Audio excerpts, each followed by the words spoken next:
Welcome back, everybody, to another Purpose Served podcast episode. I'm your legendary host, Darryl Wingfield. For those that's new to this podcast is pretty simple, y'all. It's about inspiring y'all to be the best version of yourselves that you can possibly be. This episode is going to be, as always, with all of them, it's going to be a special episode. And I'm going to be telling a universal story that typically, a decent amount of people know about. But the reason why I guess I'm telling this story is, I guess right now it's very, very relatable for me, but it's relatable to anybody that's out there and they're actively facing their doubt, facing their fears, and going through a purification process of being the best version of yourself that you could possibly be. And probably like 5 episodes ago, there was a concept that I was talking about with being in the wilderness and the desert. And this story is directly going to be pertaining to that.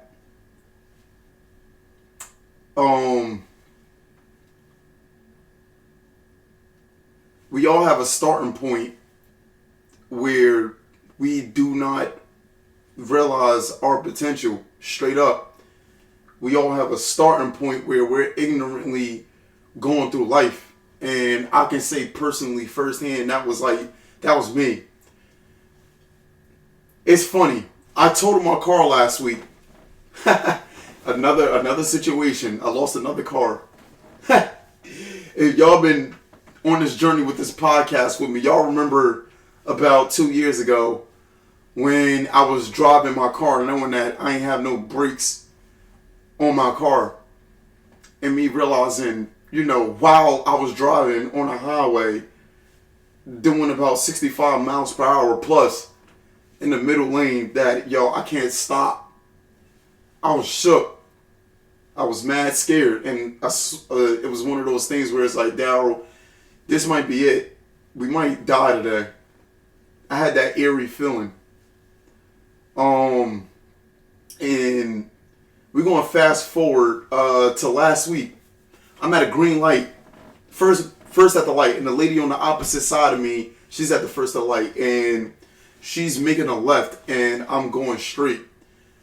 So while going straight, she decides to bang this left, yo.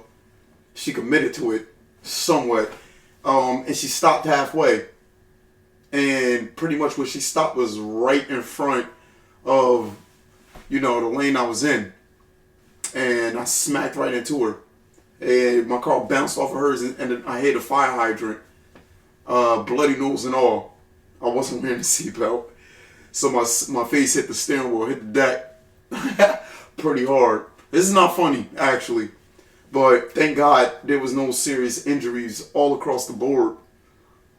But I don't know if I told this story on this podcast. 10 years ago, I'm home from school, and this is my freshman year of college. And I went to my high school football game, me and a couple of my friends and my cousin. Shout out to Talib. And I was being gassed up while driving. This is around the time when Darryl was super reckless. 19 years old. Not 29-year-old Darryl, but 19-year-old Darryl. And I'm driving in a residential area. And I'm driving through this residential area, probably doing like 50, cruising through. And while doing 50, I was approaching like a highway junction. And while making a left myself 10 years ago, I hit the brakes mad hard trying to drift. That's what I was known for. And I was in the car, I was getting gassed up. It was a mixed crowd. It was 3 other people in the car outside myself. But when I made this left, and you already know, I slammed on the brakes while going 50. And I whipped that left, and I lost control over the car. And when I let go of the brakes, I should have kept my foot on the brakes. I didn't, but my car started tail spinning out of control, and eventually I'm finding myself going up a curb, and I probably missed the telephone pole by less than half a foot. Almost hit an ice cream, the Meadowland sign. And by the time I end up in the back of the parking lot, all my tires is off my car. I ended up riding on straight rims. And there's another thing. I put mad people in danger. Going forward with my life for like the next like 3 or 4 years, that was me in a nutshell when it came to alcohol, drugs, and sex. These things typically took my mind off of, I always told you guys, of the real life problems and the real life situations and the things that I should have been focused on, like school and all of that. That was a forethought. That was in the back of my head. I was a pleasure seeker, and the more pleasure that I was seeking and getting, the more numb I would get and feel. And this explains the second tattoo that I got due to this. This is all going to connect. I know this seemed all over the place, but hang on. As y'all know, we always be on a crazy journey. But the second tattoo that I got, I woke up in the morning and I felt real numb. And I needed to feel something. And I needed to feel like some sort of pain. So I decided to get like a tattoo on my chest. And the first tattoo that I got was around that time of 19. And the second tattoo that I got was like probably around 2021. And the first tattoo that I got on my chest is God's gift. And then the second tattoo that I got is the Lord's Prayer. It's funny. I've always been a believer in Christ. Always. And I always believed in God. But I turned my back to those truths. And this episode is going to be about recognizing that truth and always seeking the truth above all else. That's the most important thing for all of us. And with going on that journey of finding the truth and truth seeking, you're going to realize the pure light that life has to offer. And you're also going to understand why dynamics is important. I don't know if I talked about this, but life and light, it can be blinded in a sense both ways. You can be blinded from the pure light, or you can be blinded from turning your back to the pure light and facing total darkness. Either way, you can't see. And I talked about the middle way on here. And the middle way is important for all of us, that middle passage. But the second tattoo that I got was the Lord's Prayer. Our Father who art in heaven, hallowed be thy name. Thy kingdom come, thy will be done on earth as it is in heaven. Give us this day our daily bread, and forgive us of our debts as we forgive our debtors. And lead us not in temptation, but deliver us from evil. For thine are the kingdom, the power, and the Holy Spirit. Amen. I got that tatted on my chest. I didn't even know what that meant. That's just what I wanted. The older that I got, and I want to say within like the last 2 years, I've really started to understand what this means. And I want to say not even in the last 2 years, but within the last couple of months. And recognizing that the spiritual essence that we all hold, that comes first. And it reaches the mind's eye first. And then after that, we act on it. We make choices. And those choices harden in this plane of existence that we call, like, you know, the physical world. And the physical world and the spiritual world that I'm talking about is one and the same. And these things that I'm talking about, it was very, very, I guess, uncomfortable for me in a sense to talk about these things, and I know these things are true. My soul recognized it to be true. And I didn't even think that through Purpose Served and the Purpose Served podcast and the lectures that I've been doing, and just outside of that, just life, that I'd be at this point. I've really gone on this truth, should be dead or in prison due to my decision making in the past. But God, the higher power, has been on my side. And this story that I'm talking about in relation to what I just said is a story about transformation.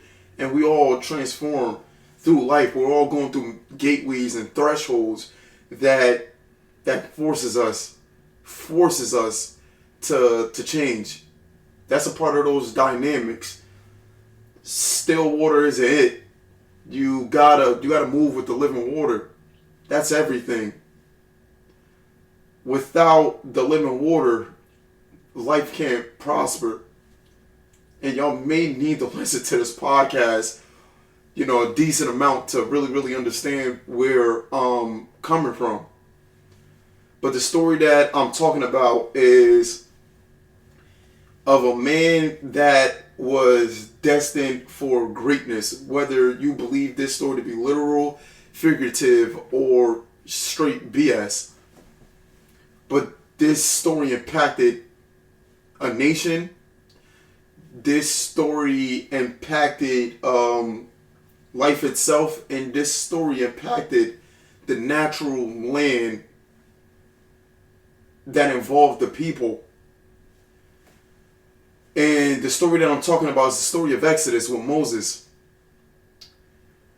Moses was born an Israelite.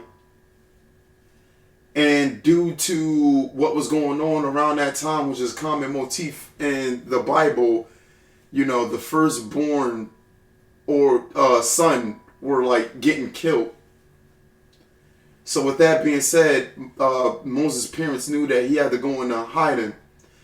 So they put him in a basket and he floated up the Nile River, living waters analogy. So this story is very symbolic, very symbolic. And we need to understand the symbolism within all things. And Moses ended up being found by the Pharaoh's daughter. And during this, Moses' sister was following him all the way up until that point.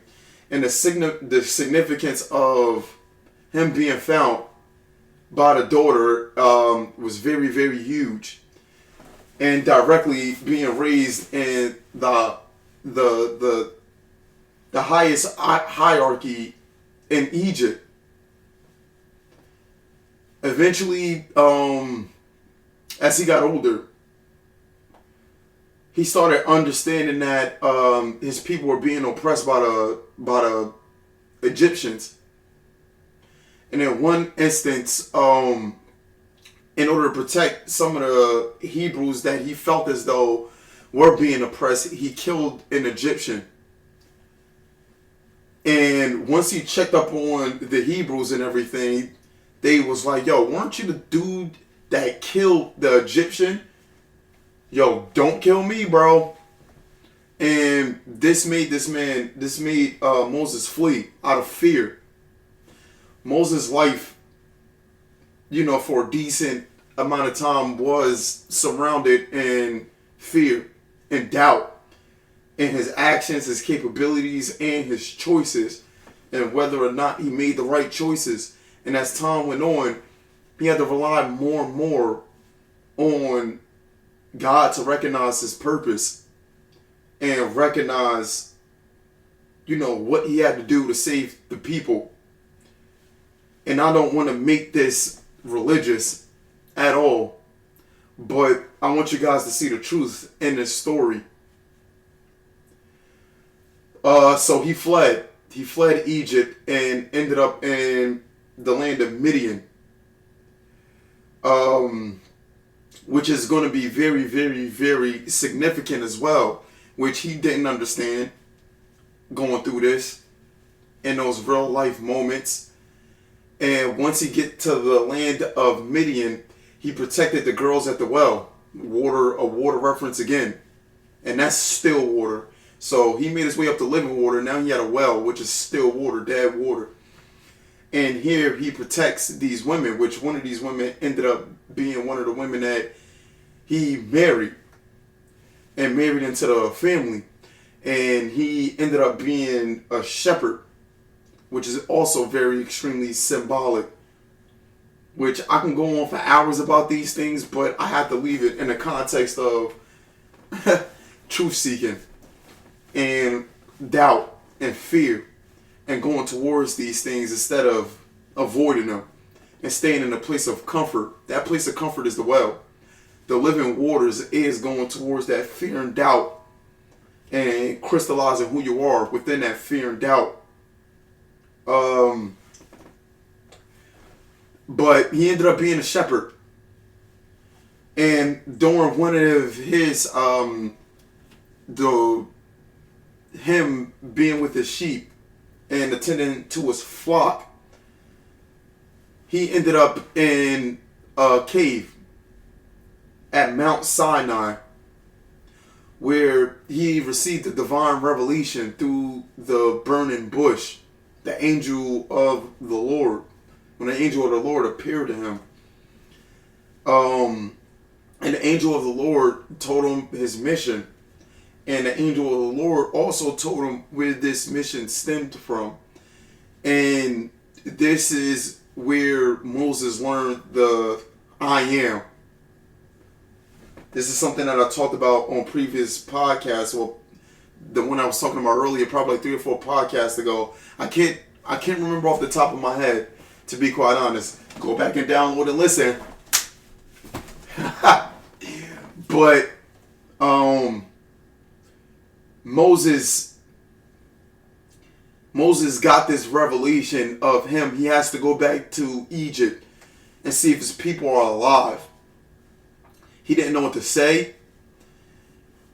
He said, I got a speech impediment. You chose the wrong dude. I'm not the person for this job. This is too big for me. Way too big for me. And God was trying to be as patient as possible with him, while also showing that he was getting a little annoyed with Moses' reluctancy due to the fact that he's in the presence of the creator of creation. Not human beings, but the creator of everything. Everything. We all come from that primordial fountain of life, where everything, all dynamics stem from. And it takes a long time and dedication to understand these things. And you have to experience them. If you don't experience them for yourself, it's going to be very, very difficult to understand what I'm saying. You're going to probably be reading, watching videos on it and all of that, but that's not helpful. These people back then, they didn't have videos and tutorials and all of these things. They had books, but they had to experience life. They had to experience life. There's no way around it. And Moses, in spite of how scary he was, he decided that he was going to go. And he went to his father-in-law, Jethro, and asked for his blessing to go save his people. Another significant thing is that Jethro told him to go in peace. Huge. Sending them into madness. Straight madness. With peace. That's something that you hold within yourself. That's not something that you find outside of yourself. This is the eye of the storm. And if you guys, this is drifting off for a little bit, if you look at things like the Fibonacci sequence, you look at our solar system, you look at our Milky Way, there's that eye in the storm, and all of these things, tornadoes, typhoons, hurricanes. I probably said that already. But within the middle of all of that, there's a safe passageway from, bottom to top, and a straight madness from all the way around. And with all of these things, it always comes to a point at the very, very, very bottom. That's that's the spiritual connecting to the physical, and that's us real life seeing that in real time. And there's a balance and act that's going on right now where we don't understand wholeness, and wholeness and unity, like we're so far removed from it, and we've been so far removed from it collectively, that this is why we have a lot of the issues that we do. And on a side note, we have to combine two different ends. And the one thing that I'm noticing, especially now, is just that when it comes to spirituality, new age, religion, and science, and the different forms of science and education, they're leaning so drastically on their side and everything that it's creating it's like breaking point tension. You can feel it in the air. And instead of people looking to find the truth, they're just looking to be right. And this goes to a concept of the sins, the 7 deadly sins, and pride. Pride. That's heavy. This is coming from somebody that was super prideful. And I did a lot of things because I was ego driven, and I wasn't self driven. Ego driven, I was taking from people, and I didn't mind doing it. And I'm being so serious.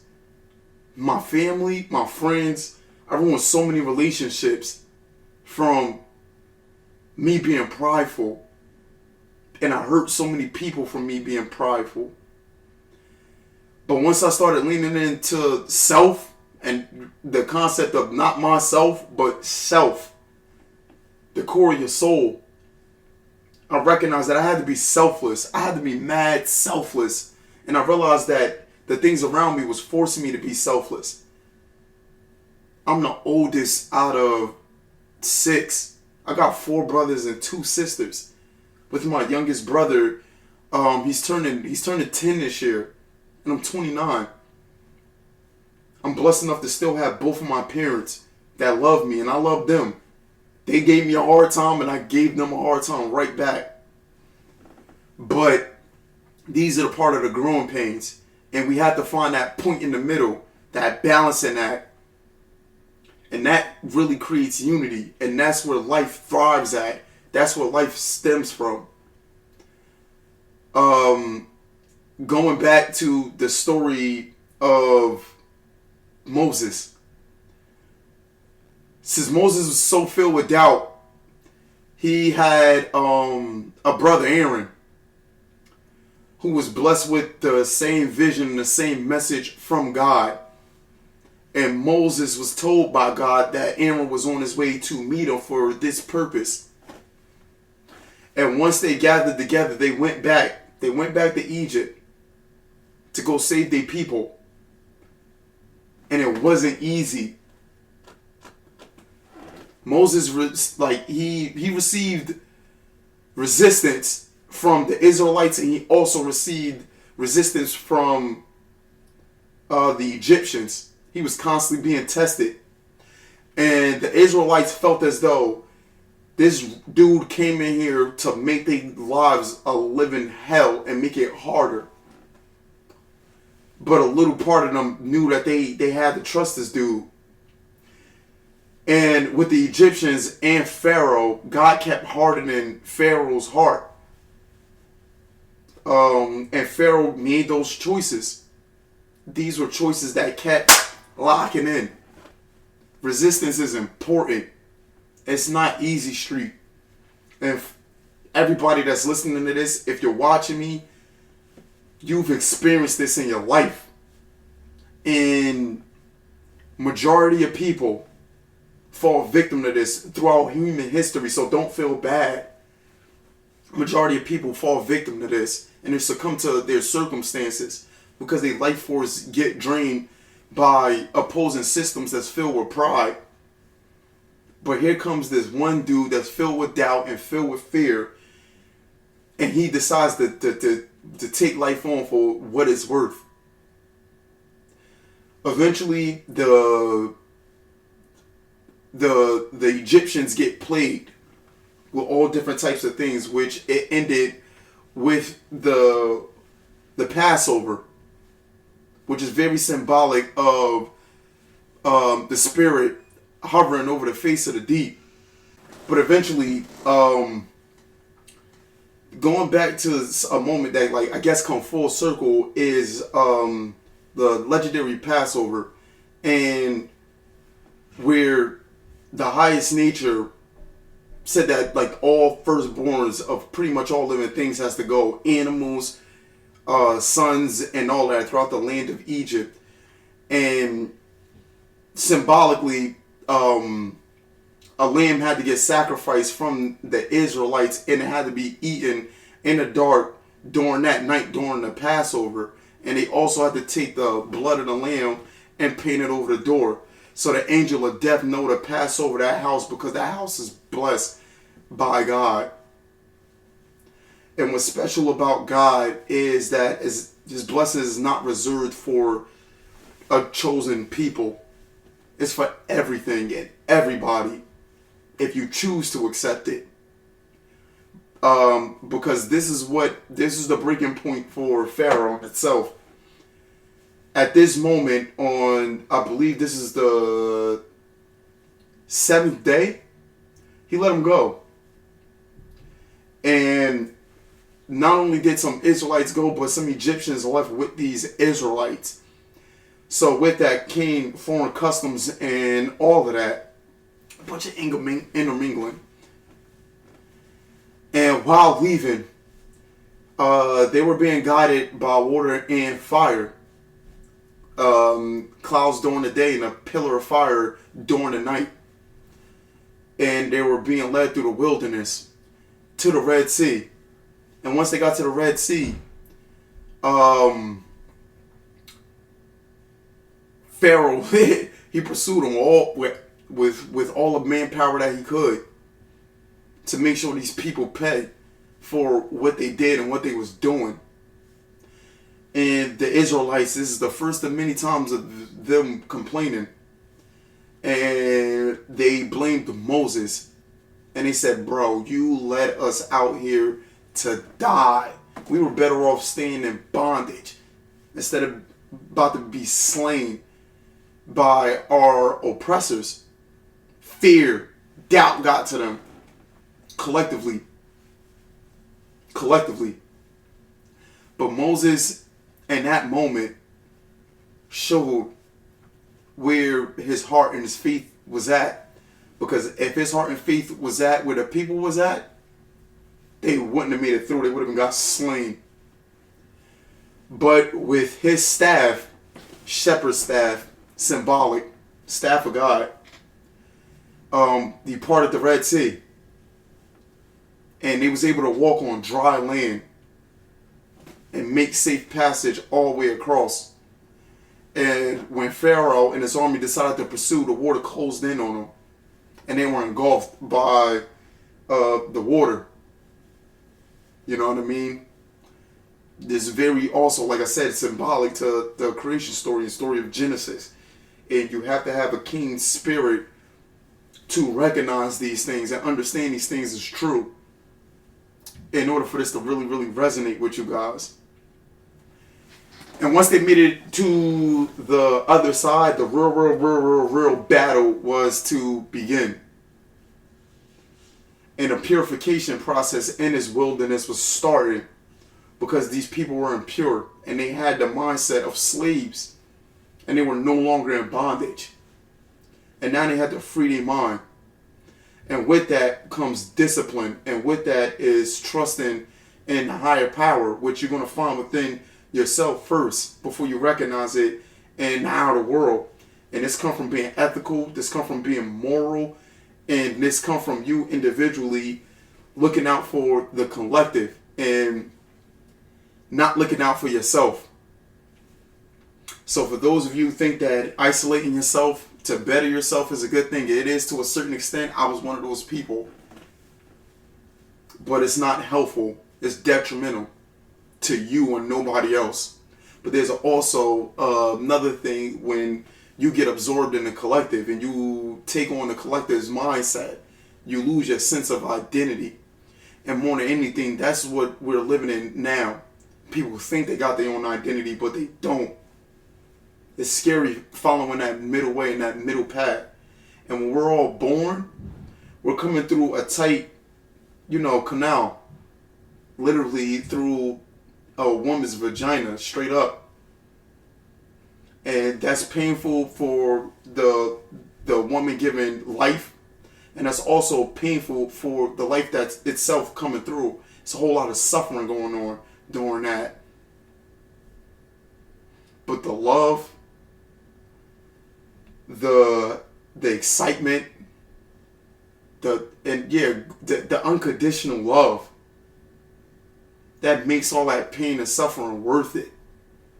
And for parents willing to give up everything, good parents I should say, to make sure that their child prosper in a dangerous, dark world that's filled with obstacles, that's looking to take their life and consume them. And even during those 9 months of being essentially an incubator, that's shrouded in darkness. And I compared that to caterpillars being a cocoon before they sprout out and had their wings to go and live their life as a butterfly. That's another threshold. But through this, Moses was tested by these people, and his patience kept being tested by these people that was very, very ungrateful and very unwilling to listen. And they much rather go back to building clay and blocks and getting beat over their backs for their trading in their uniqueness, trading in their creativity, to being told what to do and how to do it and when to do it, instead of following their own path towards their own greatness, towards their own purpose. That's a challenge. And every life that comes through is forced with that challenge, and we're going to keep being presented these challenges until we collectively, get our shit together. We don't have much of a choice in that matter. We really don't. And if we choose wrongly, that's like the detriment to us, but that also is the detriment to our spirit, and that's the detriment to other people and their spirit as well. It's deteriorating. And I don't want that for y'all. I don't want that for myself. And that's why I'm going to continue to do this type of work. And if you want to discover more of your purpose and your gift, which is essentially a skill, then sign up for a consultation session with me, or you can join the World of Purpose workshop, where I'm the workshop facilitator for World of Purpose, where we go step by step for what purpose look like in your life and how you can actualize that in the world and not have it locked in your head and heart, and being able to express that and growing out of that like a flower or a tree, being upright. And these stories in the Bible teaches that upright living, but it also teaches what happens when you go against the will of unity, wholeness, and the Creator, the Most High. And there's so many stories outside of the Bible that tell that same thing, but for me, that's what resonates most. And we need to build that bridge of understanding amongst us all. That's it. I'm going to continue on with this on the next podcast episode, but please download, share, Discuss this with people that you love and care about, and pick their brain and ask them, do you believe you have purpose? Do you believe that there is something higher out there guiding us? And have that interesting, most likely uncomfortable conversation. It's needed now more than ever. I love y'all. Serve your purpose, and that simply means take action on your goals, your dreams, and aspirations. And I'm out. Deuces.